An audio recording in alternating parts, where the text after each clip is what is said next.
if this were proved to have been committed by the Assad regime, then it would be another reason to think they're an absolutely heinous outfit. It is a war crime, as Sigmar has just said.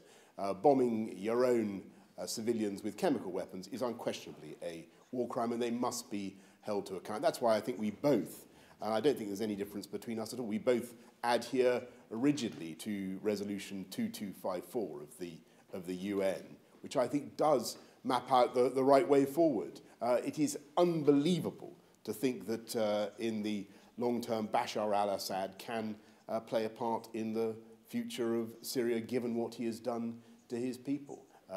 We have to find a way forward that leads to a transition away from Assad, as that resolution clearly says.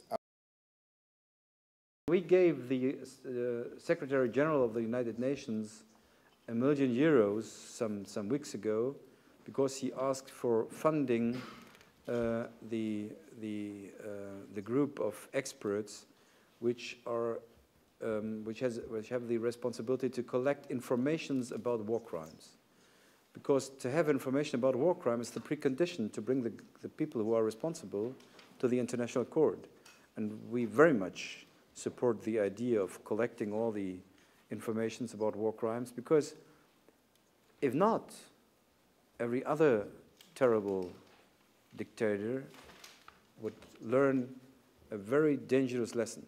So it should, an international agreement that war crimes should not be without any consequences for the guys who are responsible.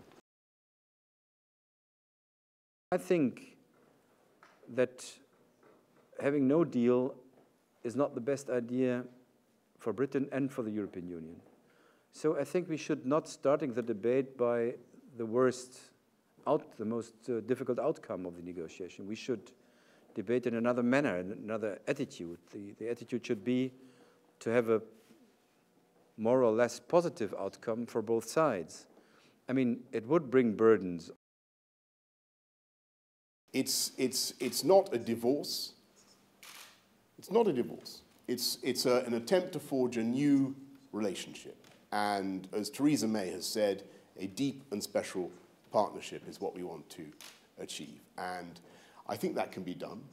And I think with energy and goodwill, we will achieve it for the benefit of all our citizens on both sides of the Channel.